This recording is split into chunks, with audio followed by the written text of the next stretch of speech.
C'est tout bon? J'ai une note Ouais. dans le titre de ta vidéo Trek Analyse 2. Il n'y a pas de J'ai fait une faute. 0. Il n'y a pas de 0 devant le 1. Tu mets S3E1, alors que tous les autres, tu as mis S3E02. Ah, c'est dans le titre ou dans la vignette? Ouais, non, c'est dans vraiment le titre. Ah, ça se change, ça. Trek Analyse. C'est pas important, mais c'est parce que je les mets dans ma playlist sur ma chaîne, donc du coup, je les vois toutes les semaines. À chaque fois que je rajoute une nouvelle Trek Analyse, je vois celui-là, puis du coup... Ah ouais, S3E1. Alors que Ah ouais, c'est marrant. Voyons si je peux le modifier depuis là. Modifier, ça y est. 01 enregistré. C'est tout bon, c'est fait.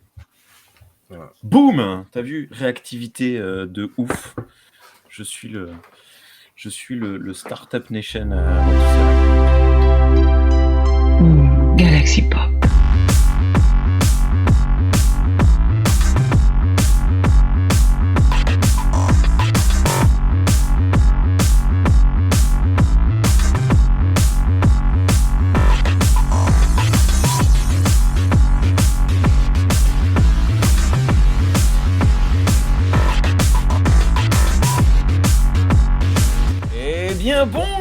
Bonsoir à toutes et à tous et bienvenue dans ce nouvel épisode de Star Trek Analyse.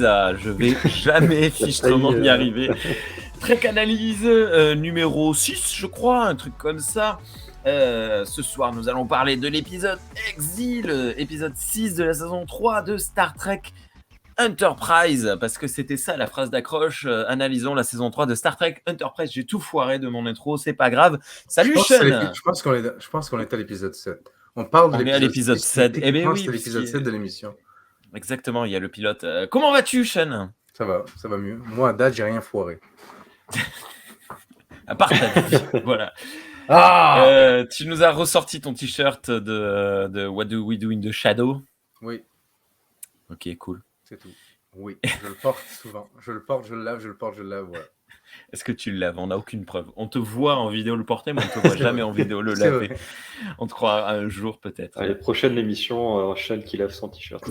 Voilà, tu te filmes dans la laverie, on fait la review, Sean torse nu. Salut Thierry, comment vas-tu? Salut, très bien, comme toujours. Voilà, ça bricole à la maison. Ça bricole à la maison. Qu'est-ce que t'as comme t-shirt? Parce qu'avant l'enregistrement, tu nous as dit « Attendez, il faut que j'aille charger mon t-shirt » et tout, machin. T'as disparu, tu nous as fait démarrer 10 minutes en retard.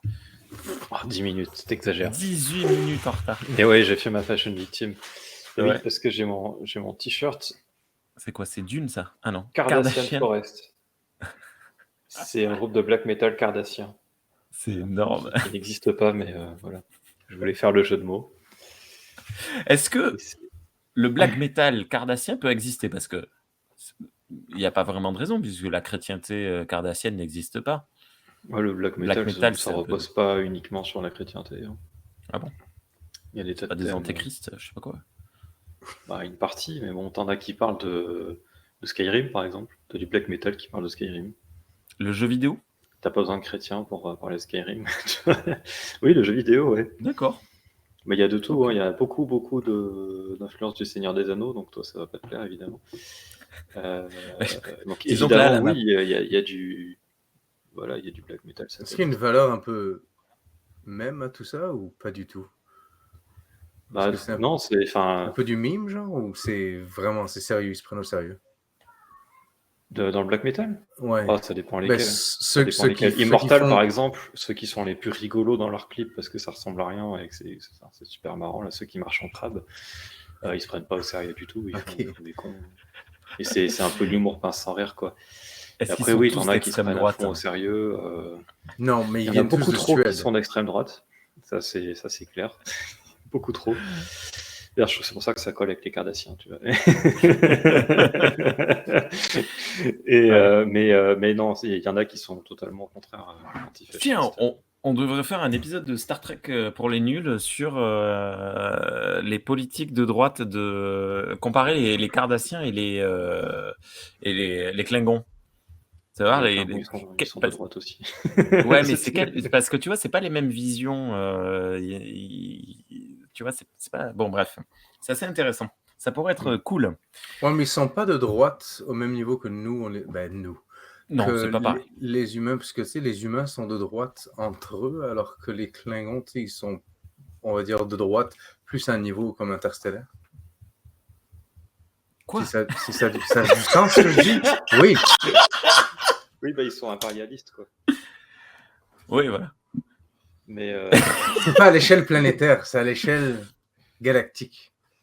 Oui. Ouais. Oui, bah, ouais, c'est tous les. Ouais, bah, il doit bien y avoir des Klingons un petit peu moins.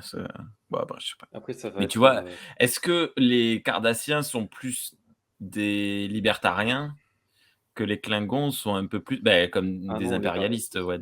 Après, est-ce que tu as vraiment envie qu'on ait cette conversation maintenant? Non, mais c'est rigolo. Ce soir, il y a ni l'un ni l'autre dans cet épisode dans l'épisode. Oui, en plus, je suis ni de droite ni de gauche. Il mentionne le Klingon médiéval. Oui. À un moment. Ouais. Je m'en souviens plus. Ah ben oui, c'est Oshi qui le... Ouais. Saison 3, épisode 6, l'épisode Exile, ou en français La Bête et la Belle, diffusé le 15 octobre 2003. Ouais, en français c'est La Bête et la Belle, ouais. C'est in your face. Oui, comme d'habitude. Pareil, comme on disait tout à l'heure, il n'y a pas de traduction simple et facile de Exile en français, tu vois. Non, impossible. C'est un mot qui n'existe pas. C'est chaud. Il était sûrement français à la base comme mot, avant d'être anglais. Sur la communauté francophone de Star Trek, l'épisode a une notation assez basse, une des plus basses de la saison. Il n'y a qu'un seul épisode qui est moins bien noté, 5 sur 10. Et sur Ultime Frontière, 6,5 sur 10, qui est plutôt honorable pour du Ultime Frontière, pour un total de 5,75 sur 10. Donc un épisode passablement apprécié. D'ailleurs, dans les réactions positives, on a du très agréable à regarder et finalement la saison s'installe peu à peu. Bon, pour ma part, c'est l'avis totalement opposé. Bref. Et un bel épisode, ai-je trouvé. C'est quelqu'un qui saute au site, ai-je trouvé. Et dans les avis négatifs, 2 trucs qui m'ont fait un petit peu rigoler. Le premier, ça ne décolle jamais. J'ai la gueule de bois en ce début de saison 3. Et le monstre ressemble à un clone de Danny Boone. Est-ce que tu sais qui c'est, Danny Boone, Sean? Oui. Voilà. C'est correct, c'est valide comme opinion. Ok, ça marche. Mais avant ça, la question. Je ne l'ai pas noté, je ne sais pas, je n'ai pas d'idée. Il faudrait que je me les prépare d'avance, les questions. Surtout que j'ai encore perdu mon carnet, donc c'est un nouveau carnet neuf. Je sais qu'on était à 2 pour Sean, 1 pour Thierry. Et ce soir, vous savez quoi? On va oublier les questions Star Trek, le temps que je m'en fasse. Je pense à un chiffre entre 1 et 10, strict. Donnez-moi le chiffre. On a l'épisode 7, donc on a déjà perdu toutes sortes d'idées. On n'a plus d'idées du tout. Non, c'est juste que ça va trop vite. 7.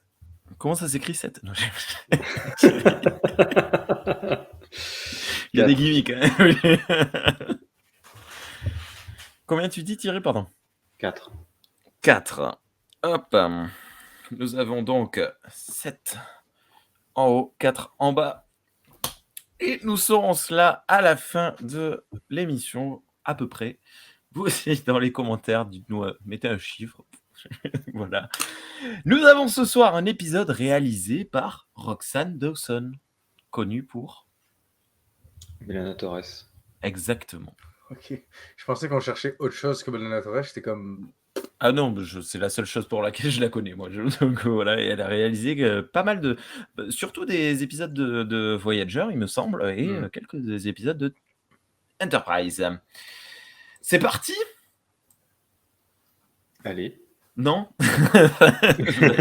Super chaud. Scène numéro 1. Oshi Sato est dans la salle de bain en pyjama. Elle vient de se laver les mains lorsqu'elle entend une voix dire son nom. Dans un premier temps, bien que perplexe, elle semble se dire que cela vient de son imagination. Mais la voix reprend de plus belle. Et alors que la peur commence à monter, Oshi découvre une ombre dans sa cabine, lui disant « Me voyez-vous » Oshi appelle alors la sécurité, mais l'ombre disparaît. Générique. Tu t'accroches un peu faiblarde. Hein. Toujours la version symphonique. C'est pas une accroche faiblarde, c'est juste une accroche qui a déjà été faite dans Star Trek.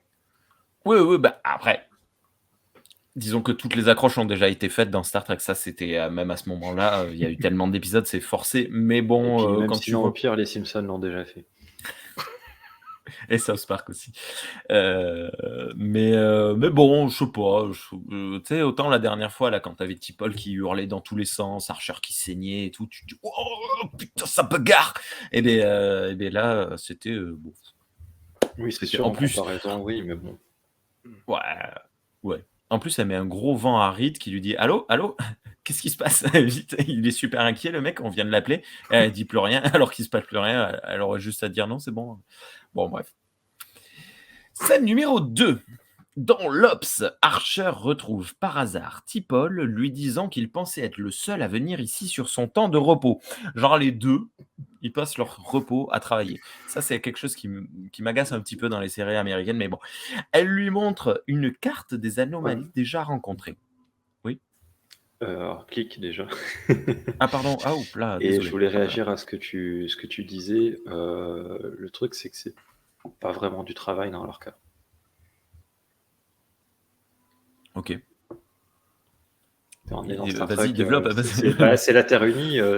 Même au XXIe siècle, ça reste une économie post-capitaliste.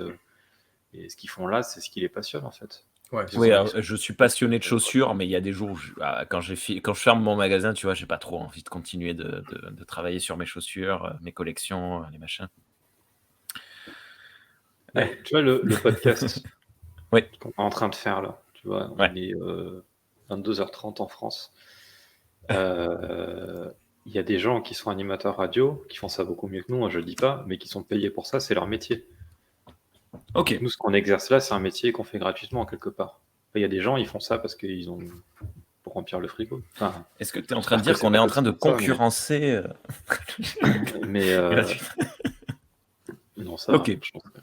Non, on fournit un travail et on le fait parce qu'on aime ça. Bah, là, pour moi, c'est leur cas eux parce qu'ils n'ont pas fondamentalement besoin d'argent pour vivre. Quoi. Non, c'est leur passion. Puis en plus, avec un espèce de contexte ajouté, crois-moi que si pour éviter que la France se fasse nuque, fallait que tu travailles sur tes chaussures pendant les 3 prochains mois sans s'arrêter, je pense que tu ferais le boulot, tu sais. Ouais, mais... Genre, il y a un vaisseau alien qui débarque et si Rémi ne vend pas tant de chaussures dans le mois, on fait péter la terre. Et qu'il y a un contexte certain aussi à cette saison en particulier. Ouais, ça marche. Oui, il faut ajouter ça aussi. Ouais. Je comprends. Donc, et les Vulcains, ils font quoi de toute façon? Oui, les Vulcains. Je ne fais pas ça, ils méditent. Pourraient, écrire de la philosophie. Elle lui montre une carte des anomalies déjà rencontrées. Donc, si vous nous regardez sur YouTube, vous pouvez le voir juste sur notre gauche. On a changé un petit peu le système d'affichage. Elle lui montre donc une carte des anomalies déjà rencontrées, croisée avec la base de données des Xindi et celle des Vulcains. Donc là, on a une continuité de malade mental. On a 3 épisodes qui sont inclus dans ce qu'elle dit en une phrase. Il se trouve que la sphère que l'équipage a rencontrée dans l'épisode avec les pirates, donc 4e épisode de plus, a un lien avec. Encore plus surprenant, il y aurait une 2e sphère émettant des rayons, et ce serait au croisement de ces rayons, des 2 sphères, que les anomalies apparaîtraient. Archer est très heureux, c'est l'occasion pour lui de prévoir les anomalies et de les éviter. Il demande où se trouve la 2e sphère. T'Pol répond à 4 années-lumière et évidemment, Archer ordonne d'y aller. C'est la première fois qu'il dévie de sa course effrénée vers les Xindi. C'est une déviation tout à fait logique. Hein. Techniquement, ça lui permettra d'aller plus vite, machin. Mais c'est la première fois où il s'assouplit un peu. Il ne dit pas non, on fonce. Il y a quelque chose de nouveau qui se passe pour lui.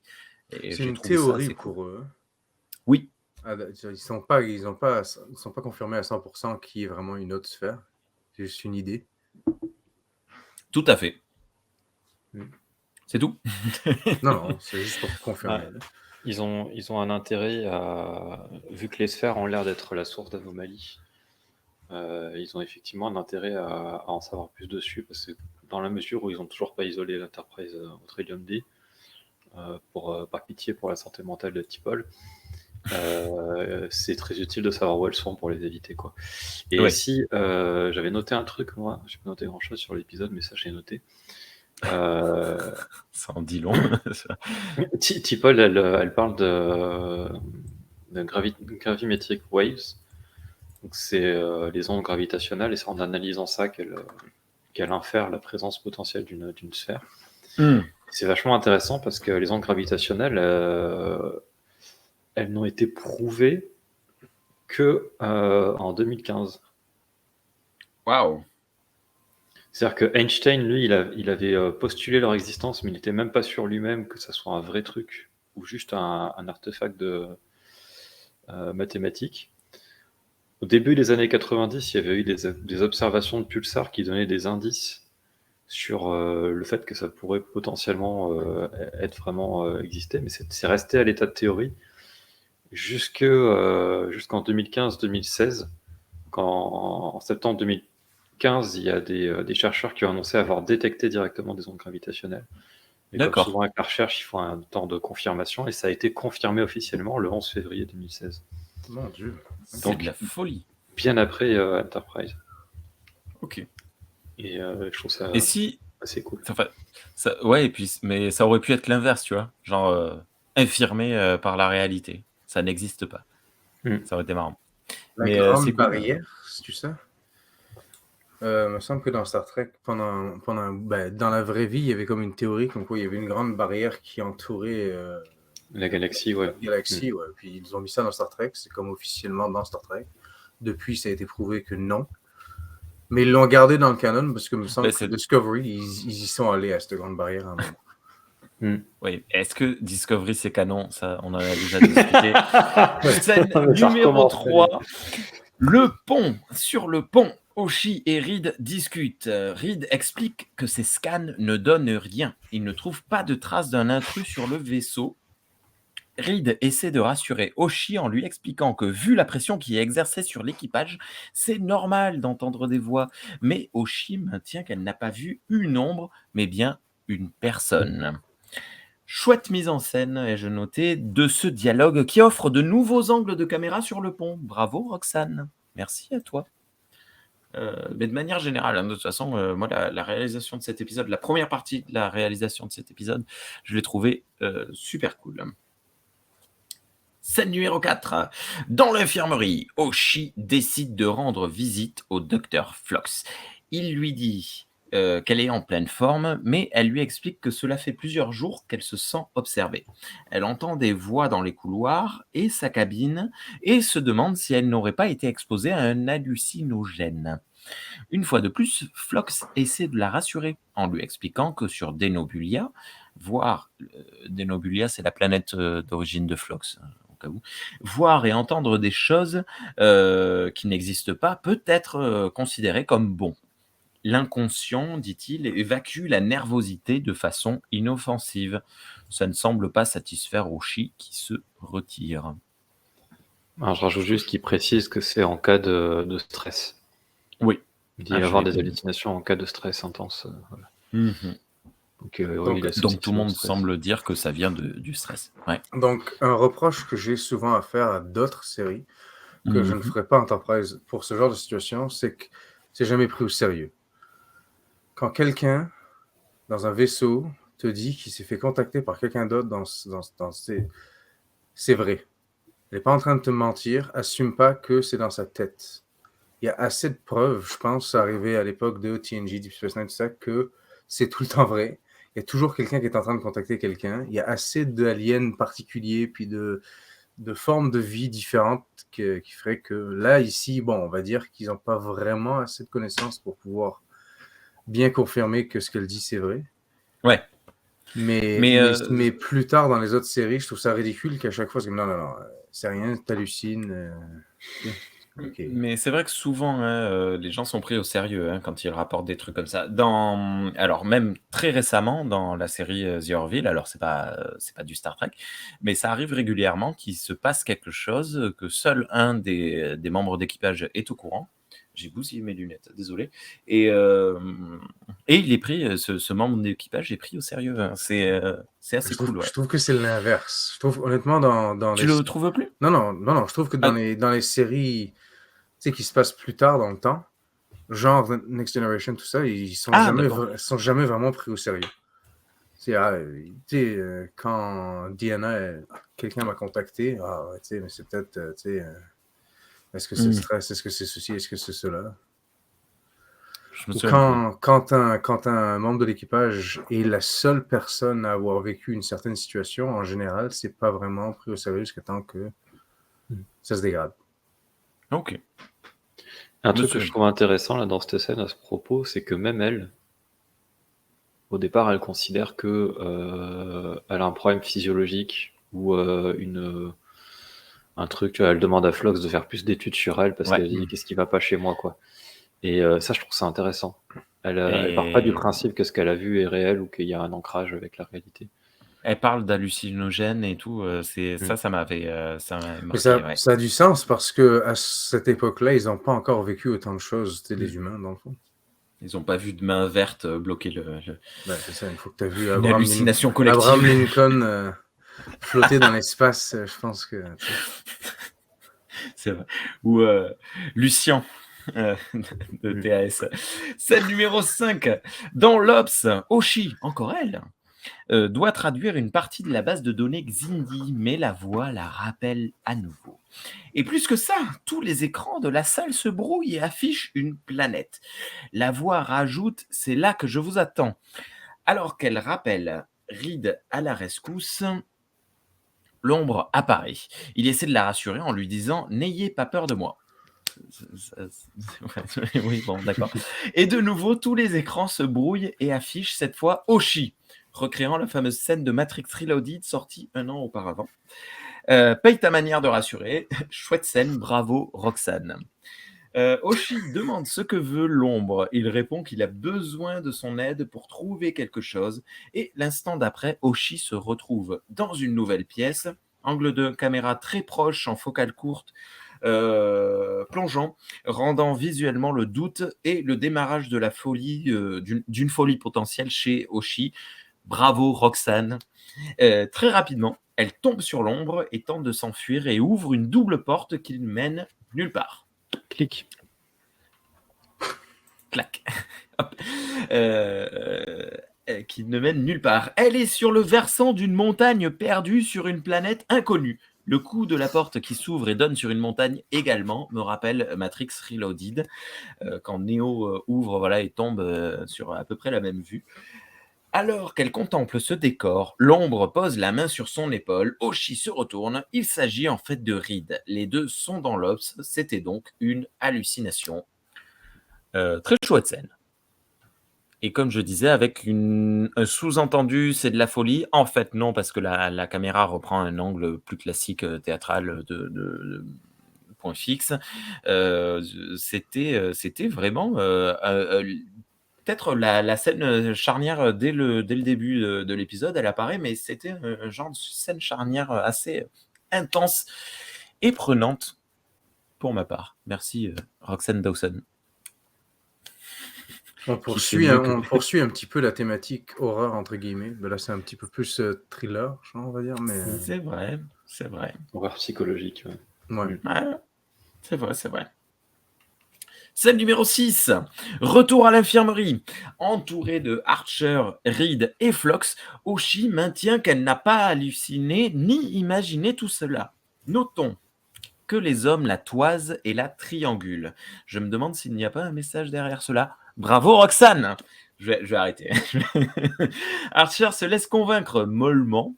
Il demande à Phlox de la garder sous surveillance et à Reed de poster des gardes aux endroits clés du vaisseau. Alors que Oshi se confie à Phlox, expliquant que lorsque l'alien entre en contact avec elle, il semble voir au travers de ses yeux et sentir ses émotions.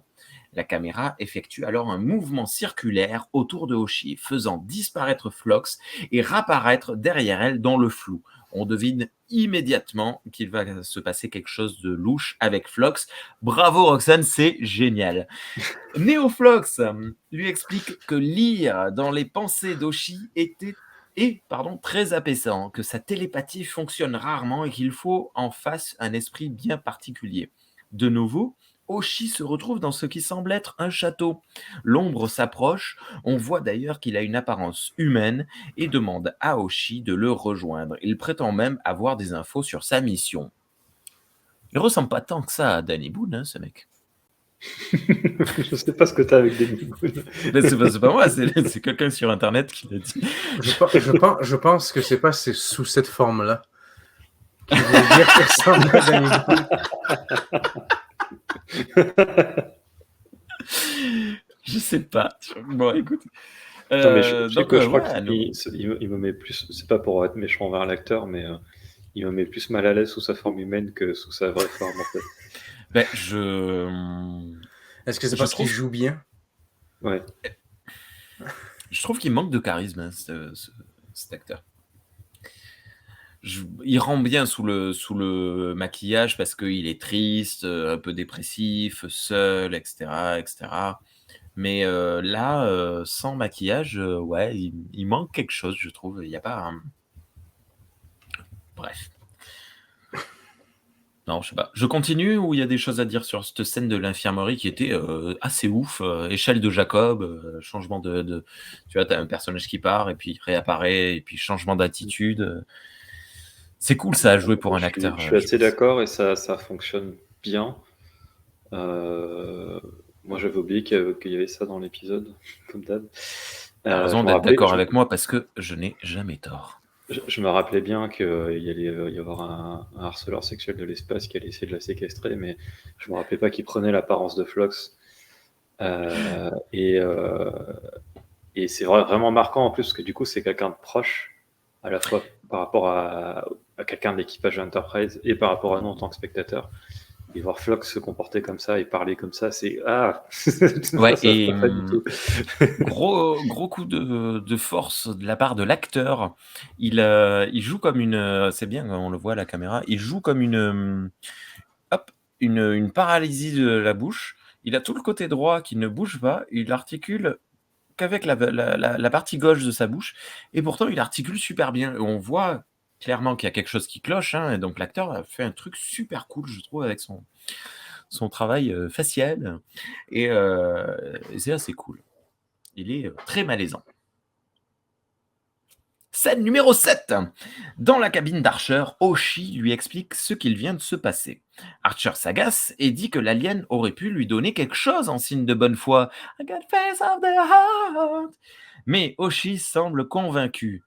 Ce qui, moi, pour le coup, me met quand même vachement mal à l'aise, puisque depuis le début, elle se sent observée et agressée, et d'un coup, son changement d'attitude pourrait paraître étrange, je pense, pour Archer, il pourrait se mettre à la soupçonner, elle. Mais bon, étrangement, Archer accepte et va sur la planète. Vous êtes d'accord ?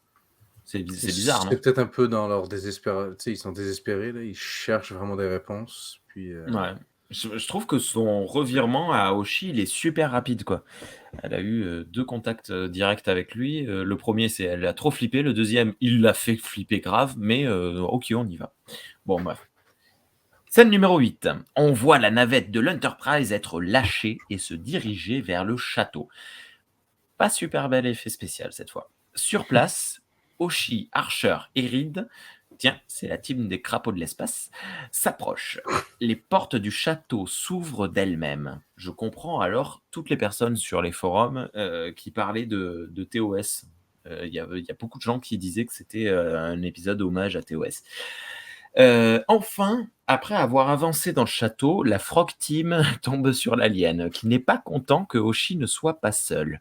Archer explique que c'est le règlement et qu'il espère que ce ne sera pas un problème.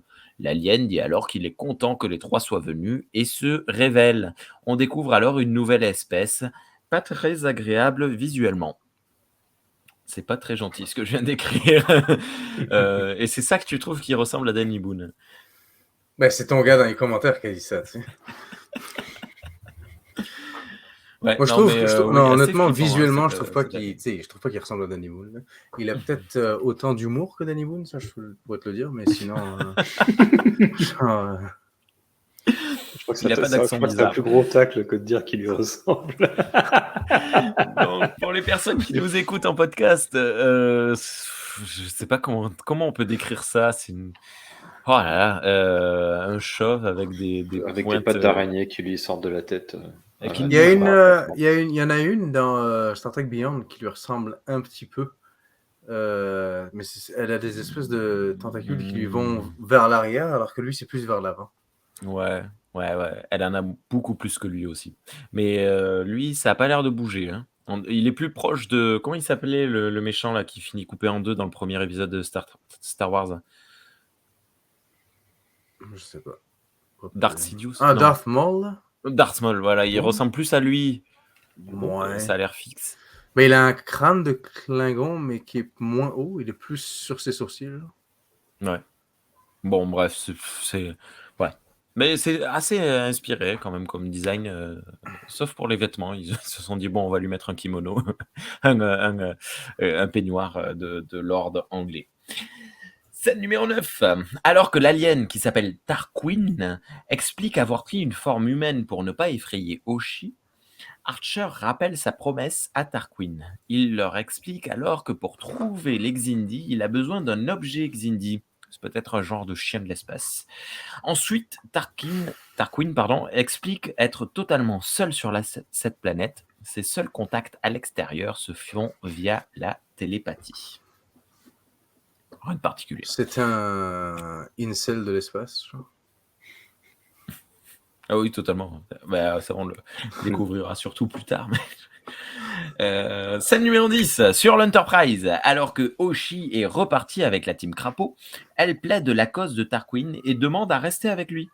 Reed propose de rester en orbite le temps que Hoshi et Tarquin discutent et de repartir chercher la sphère plus tard. Je suis pas sûr. Est-ce que c'est compréhensible ce que je viens de dire? En gros, Hoshi, elle veut rester avec Tarquin le temps que Reed, le temps que l'Enterprise cherche la sphère. Elle accepte de rester avec lui. C'est pas qu'elle veut. Enfin, oui. Ça fait partie de ses conditions à lui, dans le fond. Et ah oui, donc voilà. Et en fait, Reed dit non, on reste en orbite le temps que vous discutiez, et après on ira chercher la sphère. Voilà. Mais Hoshi répond qu'ils n'ont pas le temps de gérer tous les problèmes les uns après les autres. Ce que je trouve quand même très étrange dans ce cas particulier. C'est-à-dire, tu laisses un membre de ton équipage entre les mains d'une personne que tu ne connais pas, donc potentiellement elle va se faire manger ou pire, quoi. Et enfin, je trouve que c'est non, là en l'occurrence, c'est un genre de problème qu'il vaut mieux régler dans sa globalité. Oui, d'ailleurs, il n'accepte que parce que Hoshi est sûre d'elle et qu'elle insiste sur le fait de le faire. Voilà. Et d'ailleurs, elle avait tort d'être sûre d'elle, mais bon. Archer dit que Tarquin cache quelque chose. Sans deck. Bon, bref. Le gars, il vit tout seul dans un château, sur un pic rocheux, seul sur une planète au milieu de nulle part, au milieu de genre The Expanse. C'est comme... Ouais. Je pense que c'est louche. Oui, voilà. Moi, je trouve qu'il y a un petit peu de forçage de scénario là. Bon, on va pas trop rester longtemps sur pourquoi elle y reste avec lui. Elle reste avec lui et puis voilà. Après, ils ont des emmerdes depuis le début qui sont arrivés. Pour une fois, il y a quelqu'un qui leur propose un coup de main. Donc, je peux comprendre aussi qu'ils se disent bon. C'est vrai. C'est pas parce qu'il est moche que. Et puis après, Hoshi, c'est quand même une officière de Starfleet. Elle a son phaser avec elle. Le mec est tout seul. D'ailleurs, elle le dit. Grade. Oui, elle le dit un peu après. On a son grade au tout début de l'épisode. En fait, elle n'est que cadet. Elle dit cadet Hoshi à Major Reed, là, ou je sais pas quoi, Reed. En fait, elle est vraiment au bas de l'échelon. Scène numéro... Elle faisait pas partie de Starfleet quand il est allé. Et non, il l'a recruté, ouais. Mais bon, voilà. Scène numéro 11. Retour chez Tarquin. Archer et Hoshi lui apportent un fragment de l'arme ayant attaqué la Terre. Tarquin, satisfait, prend l'arme et les affaires de Hoshi. Archer dit à Hoshi d'être prudent prudente. Elle lui répond « T'inquiète, frère ». Scène numéro 12. Tarquin est dans une salle de dîner. Ça y est, s'affairant à mettre la table, une table très belle évidemment, puisqu'on est dans un remake de La Belle et la Bête à ce moment, de La Bête et de la Belle à ce moment-là. Oshi entre et s'installe. Tarquin découvre les plats. On trouve de la pizza et des burgers. Oshi semble amusé. Il explique que tout cela a été mis en place en fonction des souvenirs de Oshi. Elle commence alors à lui poser des questions à lui. Il explique être un des très rares télépathes de sa planète. Lorsqu'ils naissent, les télépathes sont envoyés en exil car ils sont considérés comme des menaces. Il explique également des choses que nous ne savons pas sur Oshi, notamment qu'elle est aussi bien seule puisque dès sa tendre enfance, ses parents l'ont isolée pour lui apprendre les langues après avoir découvert qu'elle était surdouée. Oshi préfère arrêter le repas, on sent le malaise. C'est ce qui est logique. Ouais. Je voudrais moi aussi mettre en avant le super travail de Roxanne Dawson, qui montre bien les côtés malaisants du personnage. Ouais. Et notamment, il y a des petits trucs tout bêtes, mais quand il lui passe le fragment de l'arme Xindi, c'est Oshi qui tient l'espèce de sac là dans lequel c'est. Puis tu vois qu'il essaye de lui toucher la main en récupérant le sac en même temps. Et c'est tel que c'est fait, c'est montré genre c'est pas romantique du tout, tu vois, c'est genre qu'est-ce qu'il fait. Et c'est bien réalisé là-dessus, je trouve. Et ça revient un peu souvent dans la réelle. Son comportement qui est assez, je pense que beaucoup de femmes ont fait face à ce genre de comportement malheureusement. Ouais, c'est ça. Tristement, ça représente la réalité de beaucoup de femmes dans le vrai monde. Ça. Il y a des choses qu'elles ont pas toujours, que c'est pas toujours facile de raconter à des gens qui le vivent pas.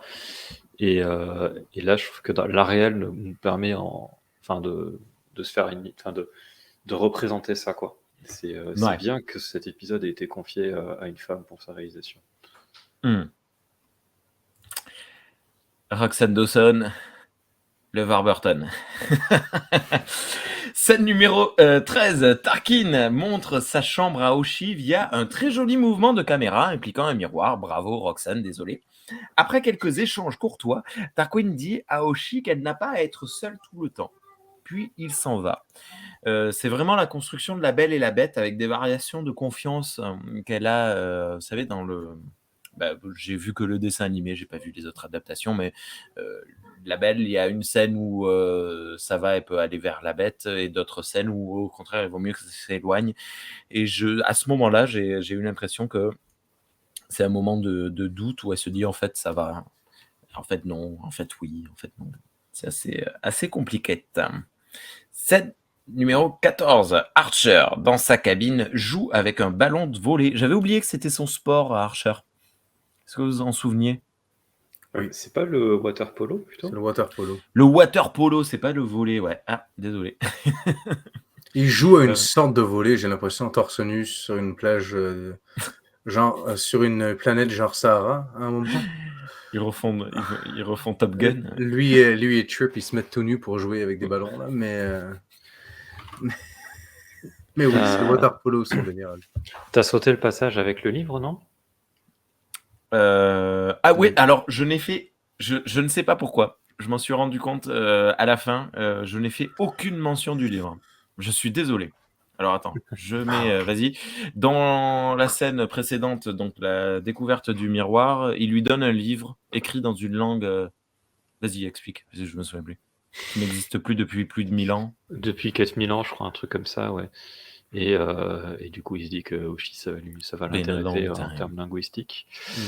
Et alors, un truc que je trouve rigolo, c'est que je trouve que l'écriture ressemble à du Vulcain.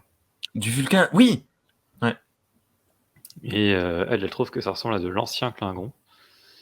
Et alors, il y a un truc sur l'ancien Klingon, c'est que je trouve que ça justifie qu'il y ait notamment une chanson Klingon qui ne soit pas en Klingon.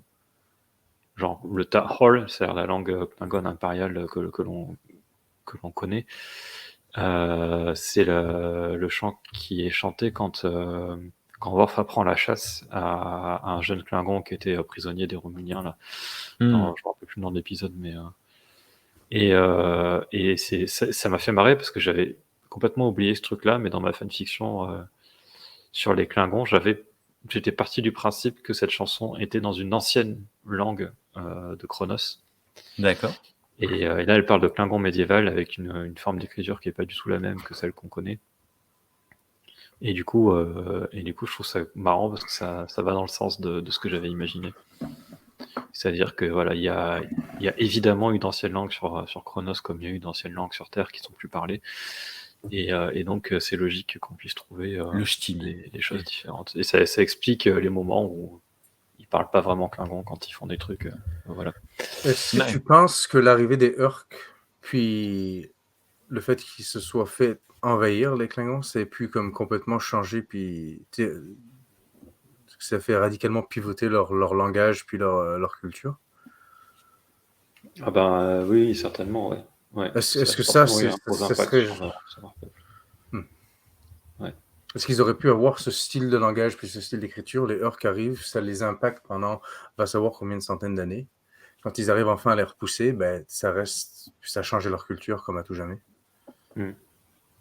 Ouais, bah, enfin, c'est une idée qui me choque pas, ouais. Très joli travail de l'accessoiriste qui a dû se prendre la tête à écrire 5 pages pour que le livre apparaisse une demi-seconde à l'écran. Et qu'on puisse tourner les pages et tout, ouais. Ouais, non, mais c'est chouette. Bon, donc retour sur le water polo. Scène numéro 14, le water volley polo. Alors qu'il le fait rebondir sur les parois, le ballon finit par presque en traverser une. Waouh! Je ne savais pas que Archer avait une telle puissance. Archer lui-même semble surpris de sa puissance. Il appelle le pont et demande si on est bientôt arrivé. On lui répond oui. C'est ça quand on joue au beach polo dans sa cabine.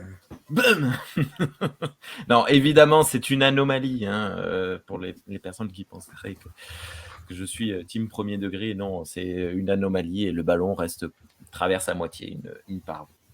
Moi, je me posais la question, tu sais, quand ils tapaient le ballon contre les murs, s'il n'y avait pas un voisin de cabine qui était là, putain, il fait chier. Je peux rien dire, c'est le capitaine. J'essaie de dormir, moi. Je sais pas. Est-ce qu'elle n'est pas isolée, la cabine du capitaine? Je pense que leurs cabines sont mieux isolées que l'appartement que j'avais à Lyon. Les voisins jouaient au volleyball tard la nuit. Scène numéro 15. Ok. Je ne veux pas savoir. Sur la passerelle, on note de nombreuses anomalies dans le vaisseau. Ah, c'était donc ça en fait. Une petite partie du vaisseau explose carrément. Ouais, nombreuses anomalies. Donc là, on le voit carrément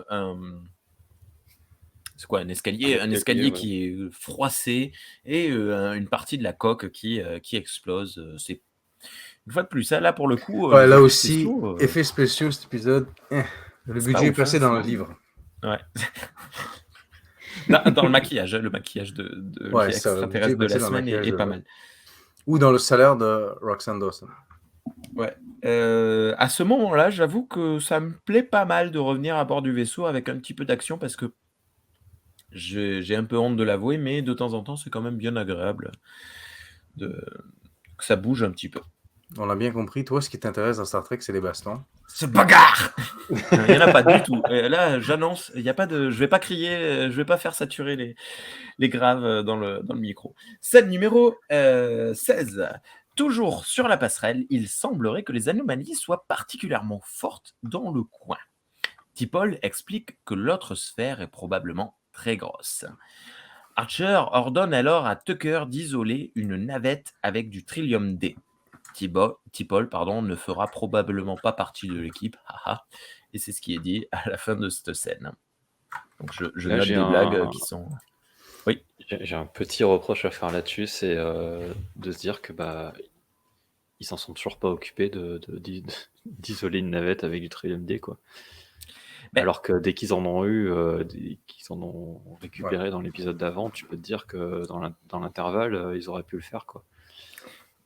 Est-ce qu'ils n'auraient pas préféré l'économiser pour isoler le vaisseau une fois que T'Pol a été immunisé. T'as besoin de faire une navette dans tous les cas, même si tu fais le vaisseau. C'est vrai.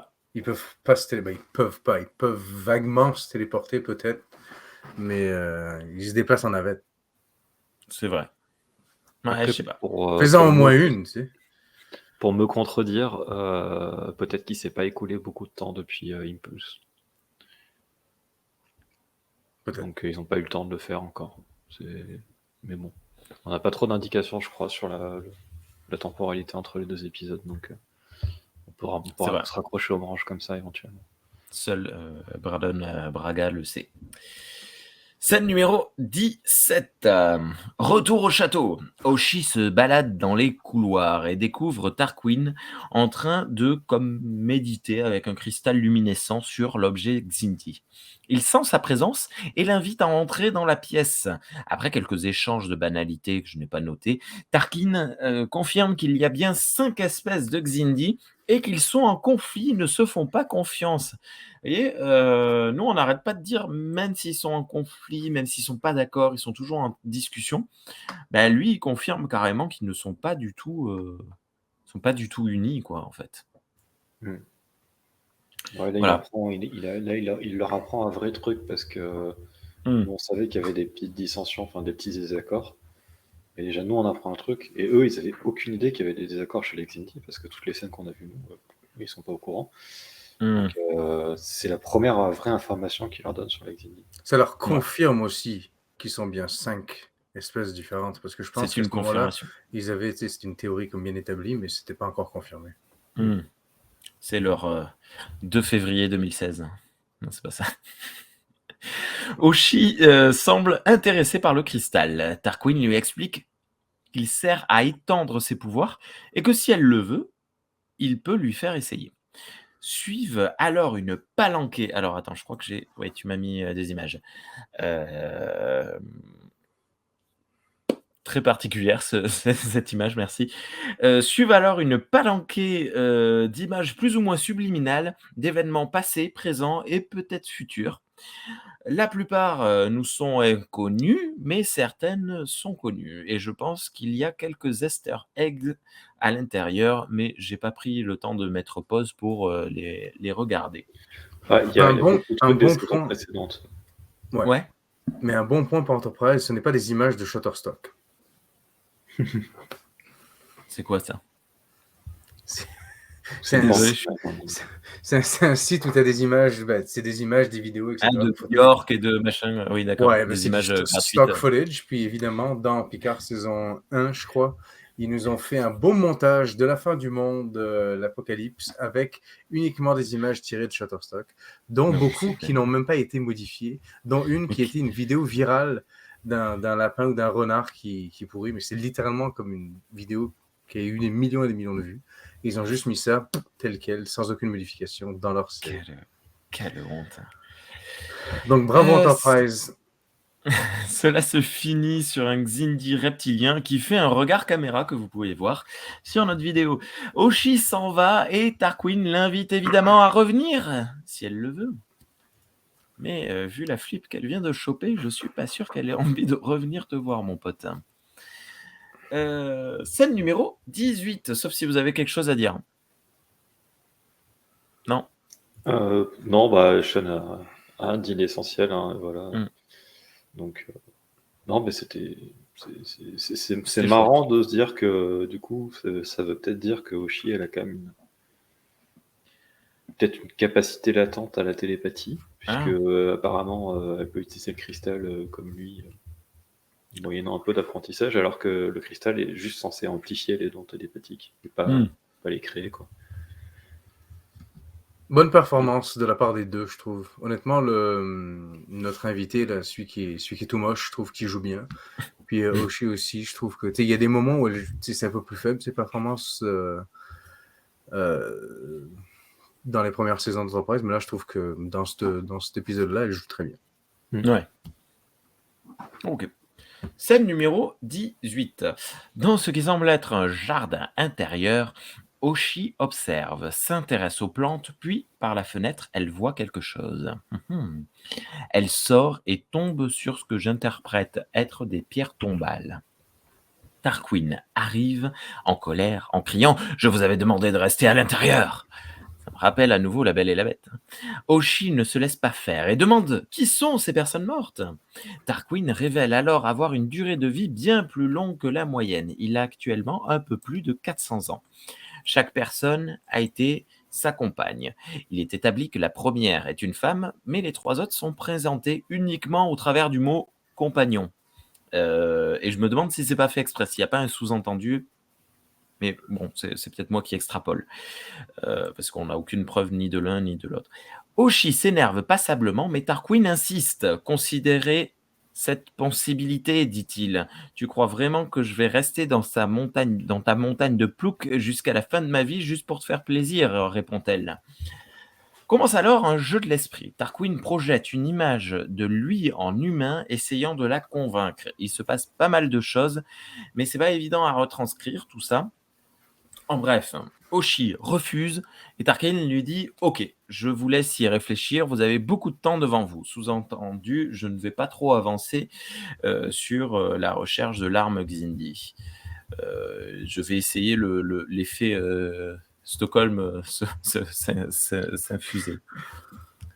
Ce qui est assez horrible, parce que là, en fait, c'est un peu la révélation de tu vas rester là jusqu'à ce que tu veuilles rester là. Tu vois, t'es prisonnière, ma poule, quoi.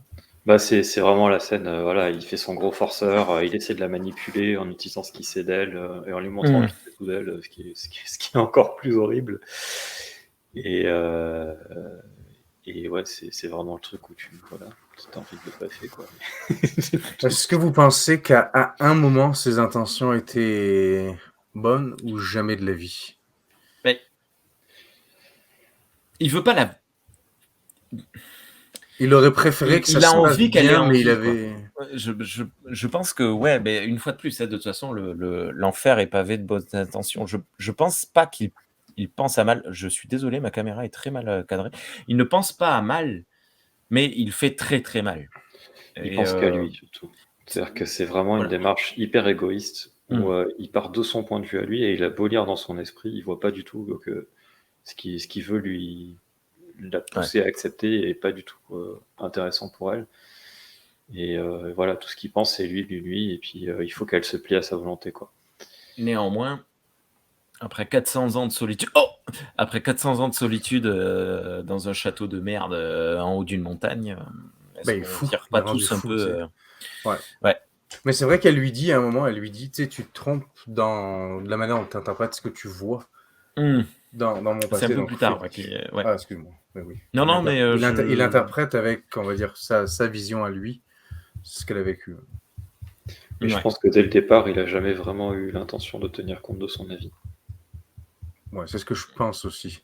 Genre, il lui dit qu'il l'a espionné pendant des semaines, à lire dans son esprit et tout, ce qui est genre le truc le plus intrusif que tu puisses faire à quelqu'un, quoi. Genre, c'est même pire que, enfin, c'est même pas je te stalk sur les réseaux sociaux, c'est vraiment je lis dans ton esprit, quoi.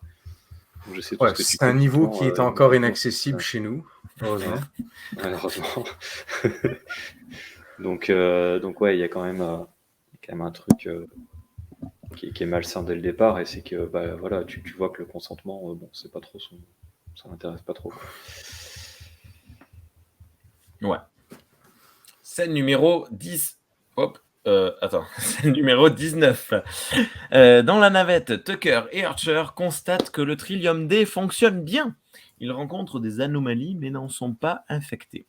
Dans une opération conjointe avec T'Pol depuis l'Obs, ils cherchent la nouvelle sphère. Ils parviennent à trouver et traverser la barrière occultante, ce qui leur pose beaucoup de problèmes, alors que l'Enterprise seule, quand le vaisseau traverse la barrière occultante dans l'épisode des pirates, il me semble pas qu'il y ait eu de problème. Bon, bref, mais c'est une navette, c'est pas les mêmes taux de vibration, etc., etc. Et ils finissent par trouver, jolie coupure, et finissent par trouver la sphère. Archer demande un scan, mais les scanners sont cassés. Oh. Il donne alors à Tucker l'ordre de préparer l'atterrissage. L'asphérissage, du coup, plutôt. On l'a vu dans les images que j'avais prises, mais Oshi l'a vu, la sphère. Quand elle a eu ses visions avec le Waouh. Est-ce que c'était celle-là ou est-ce que c'était l'autre? Ah bah c'est exactement la même. Je peux revenir en arrière. Ouais, vas-y. Voilà. Voyons les traits sur les côtés, voyons, on va les compter. Vérifie les étoiles, voir si c'est... Celle-là est supposée être plus grande. Ouais, non, mais c'est celle-là. Enfin, je suppose. Ok, donc elle savait... non, mais je pense qu'ils se sont pas embêtés à aller inventer une autre sphère. Ils ont pris la même image sans la navette et c'est bon. Scandaleux. Scène numéro 20. Sur la sphère, Tucker et Dale s'affairent. Tucker répare le relais techno blabla pendant que Archer explore. Sauf que Tucker active par erreur un propulseur et la navette se fait la malle, laissant notre duo iconique à pied. Tucker lâche même un son of a bitch. Oui, quel con. Ça me semble très maladroit comme erreur. Mais c'est très étrange comme erreur de sa part. Et puis, c'est très étrange, par contre, que les relais de communication soient sur les mêmes circuits que les propulseurs. Je sais pas. Que tu puisses démarrer de n'importe quelle manière, manuellement, genre en tout cas, c'est pas grave. La navette est c'est étrange, hein. Mais t'imagines, ouais, t'es là tranquille dans ta navette, il y a un mec qui vient trafiquer à l'extérieur. C'est parce que l'espèce de machin qui ont passé à travers l'espèce de force field, c'est ça qui a tout chamboulé les programmations. Ouais, ok, peut-être. Je pense que c'est surtout pour l'histoire de ralentir l'histoire en faisant... Ouais. Et puis ça fait un peu d'action, enfin c'est de l'action gentille quoi. Et je trouve ça super marrant, moi. C'est capitaine, la navette se barre. La navette se barre. La navette qui tourne comme ça. Et non mais surtout la décision, les deux décident alors de tirer sur la navette pour faire péter le propulseur et la faire tomber. C'est très, très étrange, mais ça marche apparemment. J'aurais pas pensé. Bah ouais, tu questionnes. Bon. Mais d'un côté, il faut faire quelque chose parce que là, t'as pas un grappin Ouais, tu crois qu'ils auraient ça sur leur combi? Ouais, je sais pas. Ou un propulseur pour aller rattraper la navette, essaye d'ouvrir. Ouais, c'est très complexe. Bref. Scène numéro 21. Sur la passerelle, l'équipage attend anxieusement des nouvelles. Archer appelle et dit que la mission est une réussite. Mais moi, j'ai toujours pas compris ce qu'il devait faire en fait sur cette... Qu'est-ce qu'il devait faire sur cette sphère? Prendre des scans. Savoir dans quelle direction tirer les rayons. Bah non, mais analyser la sphère pour pouvoir l'étudier, quoi. Qu'ils prennent plein de mesures, de scans dans tous les sens. Ok. Voilà, quoi. D'ailleurs, c'est pour ça qu'il y a une ellipse là-dessus, c'est qu'une fois qu'ils ont récupéré la navette et qu'ils peuvent scanner, c'est pas très passionnant de les regarder appuyer sur des boutons et regarder des écrans. Ouais. Ah tiens, 23, j'aurais dit 22. Scène numéro 22, journal de bord du capitaine, ça faisait très longtemps, tiens.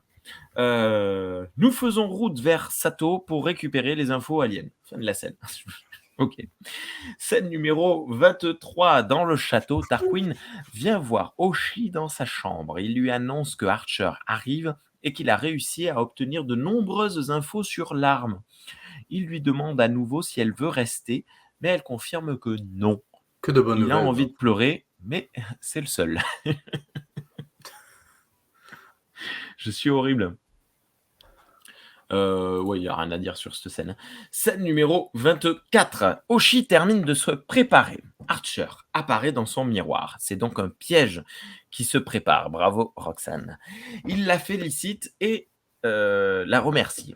Il indique également que Tarquin offre de donner d'autres infos, mais à condition qu'elle reste tout ce temps.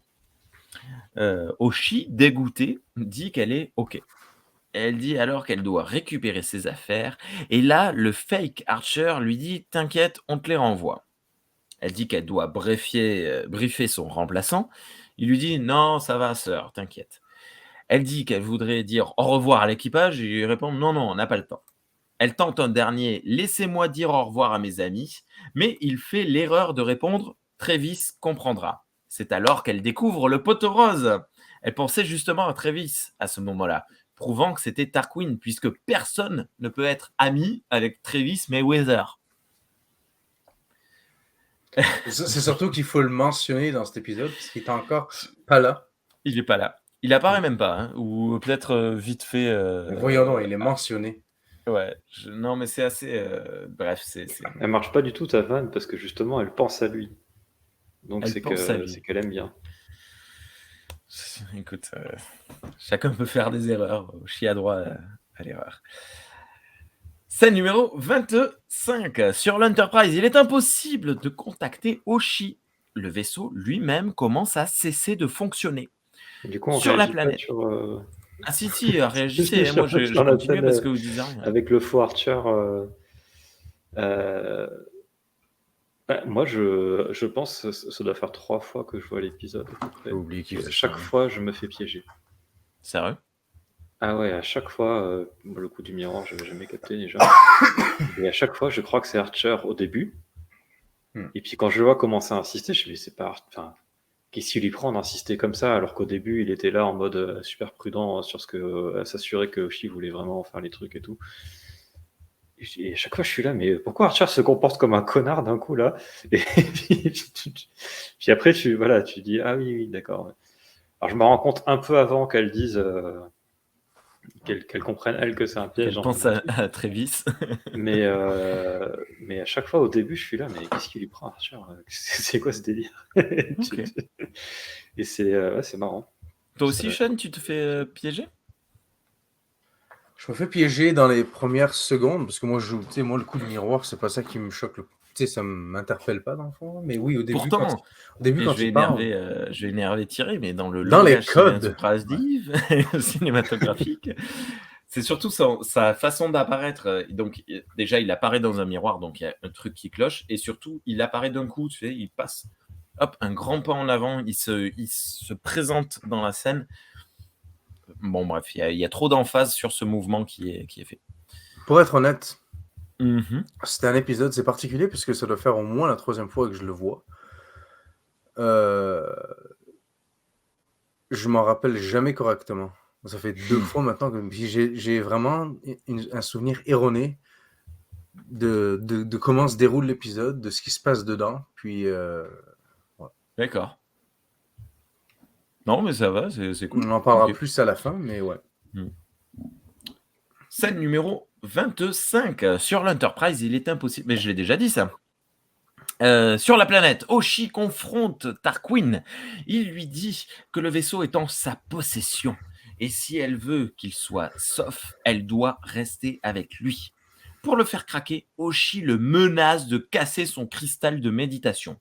Il répond que si elle est là, il n'a plus besoin de son cristal.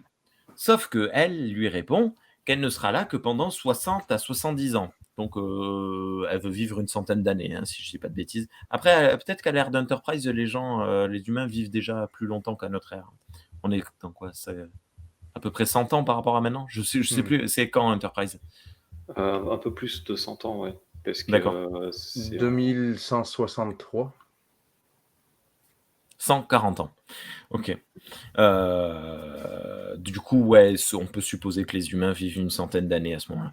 Et qu'après, il ne pourra plus contacter qui que ce soit. Tarquin cède et redémarre le vaisseau. Oshi peut dès lors contacter l'Enterprise, mais elle repart sans la moindre nouvelle des Xindi.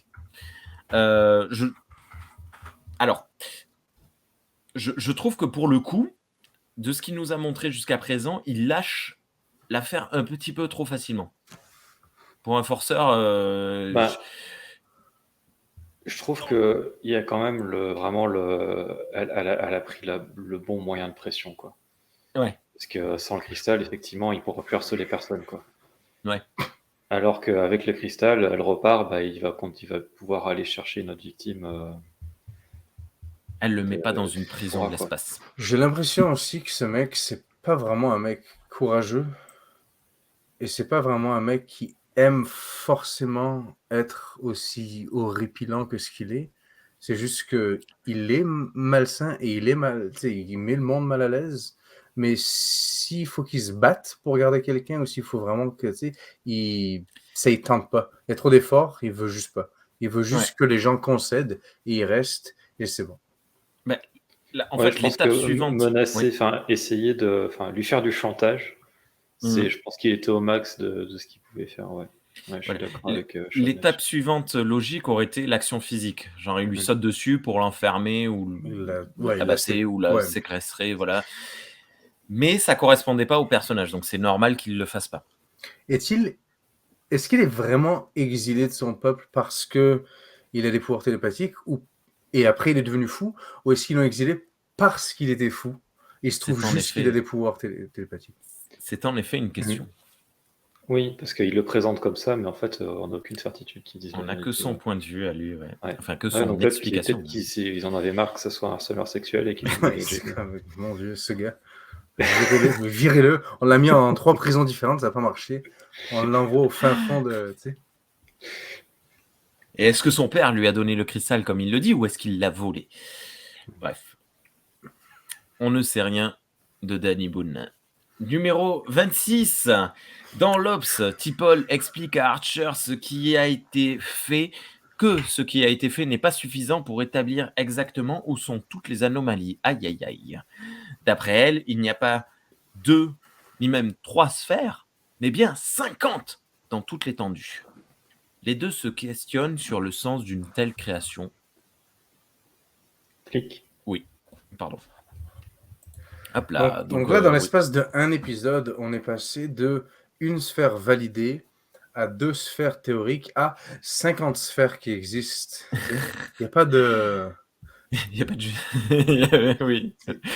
Je ne comprends pas ce graphique que l'on voit sur l'écran. Ouais, c'est pas le tout dernier qui est montré. Il n'est pas fini. Là. Ouais, là il est en cours d'affichage. J'ai pas fait ma capture d'écran à un moment exact. Tu ne seras pas payé par le Patreon. Parce qu'il y en a qui le sont. Mais c'est vrai, Sean ne dit rien. Mais non, mais même le fini, en fait, je comprends pas, on voit pas, ils ont pas. Enfin, c'est moi qui suis pas très très bon en projection géométrique, tout ça, mais je vois pas où sont les sphères, où sont les rayons des anomalies, etc., etc. Toti, tu nous as mis la, hop là. Ouais, voilà. C'est ça, ce serait les sphères. Ah oui, d'accord, oui, c'est vrai. Oui, ok, je comprends mieux. Ce serait en extrapolant leur data, ce serait là que. Ah. Ouais. Merci Netflix. Directement sur Netflix là.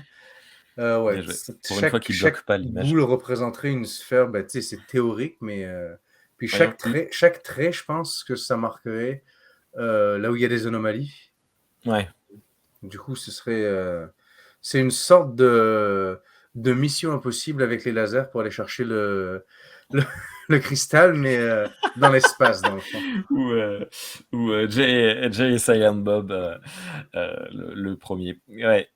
Le temps que je décrive la scène numéro 27, tu veux bien, Sean, compter les sphères, voir s'il y en a bien 50, s'il te plaît? Non, merci. C'est correct, je vais croire la série. 27. Dans sa chambre, Oshi voit Tarkin la visiter. Il y a des informations... désolé, du coup, tu as quitté, je me suis perdu. Il a des informations à donner, finalement. Lorsqu'elle lui demande pourquoi, il répond qu'un jour, peut-être qu'elle changera d'avis. Non. Spoiler. Peut-être pas. Non. Alors, il finit par les aider, parce qu'on se finissait par penser que ça n'arriverait pas. Ouais. Donc, on pourrait croire que c'est genre la rédemption du personnage, et en fait, non.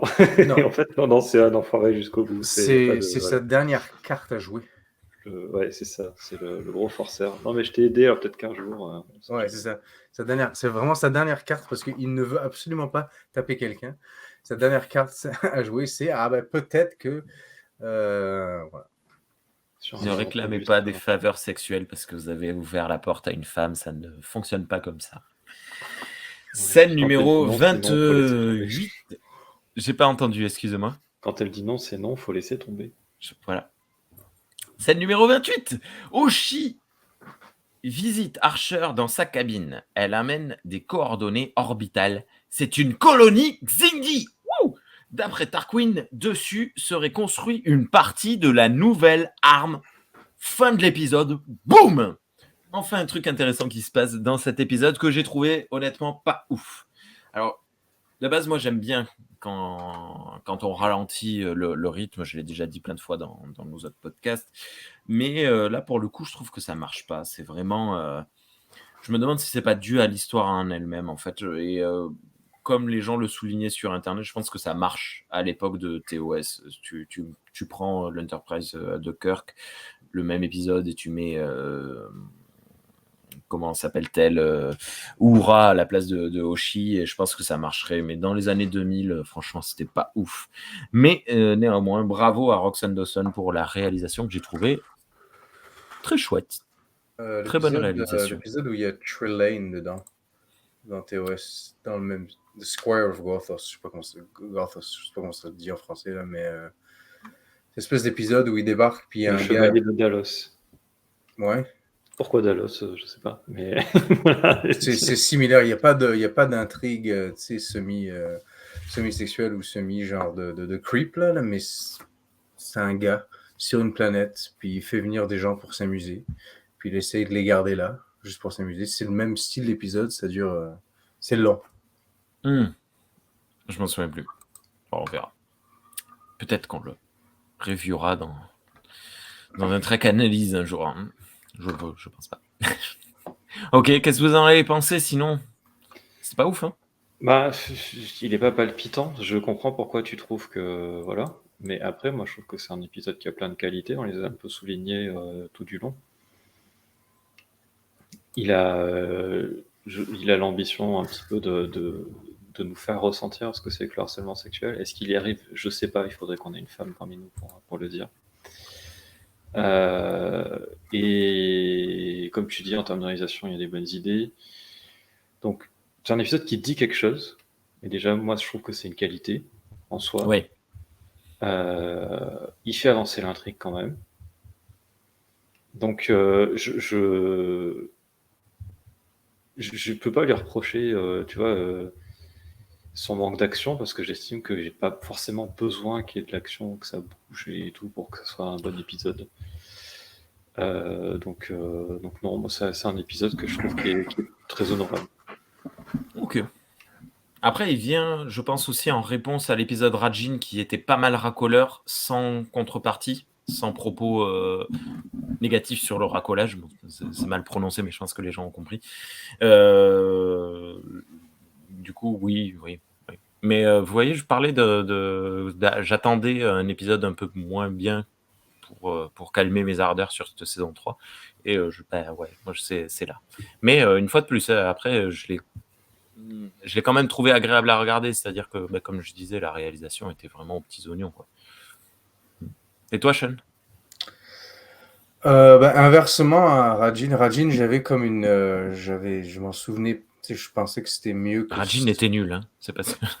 Ouais, mais c'est parce qu'on en parlait avec Thierry. J'avais bien noté Rajin, il me semble, pour une raison X. Puis quand on l'a revu, il m'a vraiment déplu. Là, c'est un peu l'inverse. J'ai comme un souvenir permanent que cet épisode-là est vraiment pas bon. Et dans ma tête, je sais pas pourquoi, j'ai l'impression qu'il se passe entièrement sur la planète, entièrement avec cette espèce de creep qui parle à Hoshi pendant genre 50 minutes ou 40 minutes, mais c'est pas ça. Donc j'ai été, on va dire, agréablement surpris. C'est pas un épisode qui me plaît forcément, puis c'est pas un épisode que j'irai revoir par passion, mais j'ai été agréablement surpris qu'il y ait déjà au moins la moitié de l'épisode au début qui se passe sur l'Enterprise. Il y a comme une intrigue là-dessus. Ouais.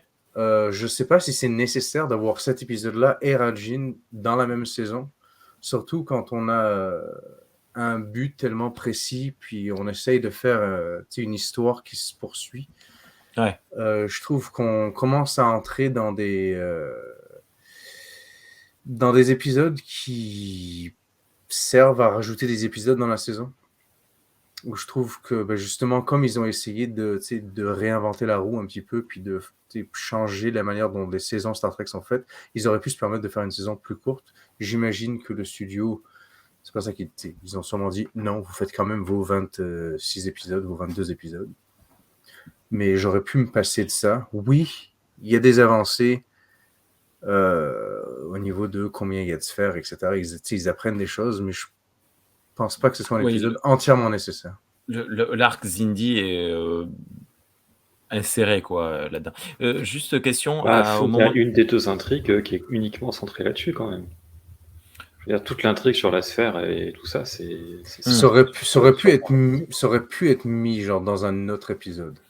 Après, c'est L'argument quand même que vous vachement avez rajouté parce que quand tu vois la navette et tout, là pour le coup, c'est vraiment du truc pour ralentir l'épisode, Ben, pour c'est-à-dire faire que passer du temps. c'est C'est un, rigolo, c'est fun à voir. Mais... c'est un biplot que tu peux plus ou moins agrafer sur n'importe quelle histoire.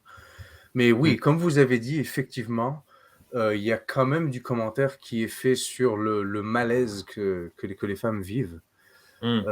Puis le fait que Roxanne Dawson ait réalisé celle-là, cet épisode-là, rajoute sûrement une complexité à cette histoire-là. Ouais. Donc, il faudrait peut-être une femme pour en parler plus, mais si cet épisode-là a du mérite, ce serait à ce niveau-là. J'avais prévu une blague pour terminer, mais je m'en souviens plus. Ah, la révélation du numéro, j'ai oublié de vous le dire. Donc, numéro entre 1 et 10, Sean avait bien dit le numéro 7. Hop, Thierry avait dit le numéro 4, et moi j'ai dit le numéro 9. Nous sommes donc toujours pas de mouvement de points. J'avais pas mon orbe sur moi. J'avais ma petite main. Tu n'avais pas ton cristal. Je vous promets, les prochaines, on revient sur des questions Star Trek, mais là j'ai improvisé. Je ne savais pas quoi dire. Donc Est-ce toujours que vous 2 points pour Sean, 1 point pour Thierry. Oui, on t'écoute. Est-ce que vous pensez que la raison pour laquelle ils mettent toujours des pizzas ou du mac and cheese et des burgers dans ces séries, c'est parce que ils n'ont pas le budget pour faire mieux, ils ont la flemme, ou est-ce qu'ils pensent vraiment que ça va faire une bonne blague? Alors, tu poses une colle. Alors moi, je garde toujours le même argument concernant presque tous les choix esthétiques de Enterprise. C'est que Enterprise est dédié au public moyen américain basique. Donc, plus tu leur mets de références à leur quotidien, plus tu fais de parallèles facilement et plus tu fais comprendre des choses aux gens. Si tu leur montres des pizzas, eh ben, ça parle aux gens. Ils se disent, ils comprennent que Oshi, comment ressent la chose Oshi, ça la fait rigoler parce qu'elle s'attend pas à ça, et en même temps, ça lui fait plaisir parce que ça fait longtemps qu'elle a pas mangé de la pizza. Tu vois, et Enterprise quelque part, enfin. Pour moi, c'est vraiment l'Amérique des années 2000 dans l'espace. Évolué, évidemment, mais les USA, moi, c'est comme ça que je le perçois. Donc, je pense que c'est fait exprès, volontaire, parce que c'est l'intelligence de savoir quel est son public cible et de continuer de le faire travailler. Moi, je pense qu'il voulait faire plaisir aux Italiens. Non, c'est pas vrai. Non, là, pour le coup, moi, ça m'a amusé de voir la part de pizza. D'ailleurs, j'ai pris une capture d'écran. Ouais. Donc, je pense que c'était pour la blague. Voilà. Okay. C'est juste parce qu'il ça drôle, le décalage entre le plat un peu, la tablée un peu bourgeoise et puis, puis voilà, le plat de prolo, la pizza. Mais moi, c'est pas tant la pizza qui me ferait, c'est plus le burger parce qu'il sort ça de. Tu sais, il enlève la cloche, mais tout est vraiment beau. Burger. Ça aurait été encore plus drôle de mettre une pizza à l'ananas, tu vois. Ouais. Non, mais oui, c'est une blague, mais c'est pas des, ouais, je sais pas, c'est pas des patates, quoi. On aurait pu mettre un jambon beurre à la place du burger. Imagine. Non, mais tu vois, une fois de plus, Oshi, elle est même pas américaine d'ailleurs. Non, c'est plus. Voilà, ils auraient pu mettre. Elle est japonaise. Elle est japonaise. Mettre des maquis, tu vois. Un truc. Voilà. Mais non. Ouais, mais après, marché, d'un côté. Les maquis, c'est quand même un plat un peu plus. Les onigiri, ça aurait mieux marché. Je sais pas. Ok, j'y connais rien. Maki, c'est le plat que tu manges au resto, quoi. C'est pas le truc que tu fais chez toi. D'accord. Un fast-food japonais. Il y a quoi comme fast-food japonais? Écoute. Bah voilà, c'est tout ce qu'on a à dire. Voilà, bon, ça passe. Merci à tous les deux. Merci à toutes et à tous pour votre attention ce soir. N'hésitez pas à commenter, liker, partager, etc. Ça nous aide beaucoup. Qui nous tire dessus, Sean, avec son phaser. Merci beaucoup, Thierry. Bonne soirée. À bientôt. Merci. Bonne soirée, tout le monde. À bientôt. Merci beaucoup, Sean. Bonne soirée et à bientôt. À vous aussi, bonne soirée. Ciao. Crap là. Motherfucker.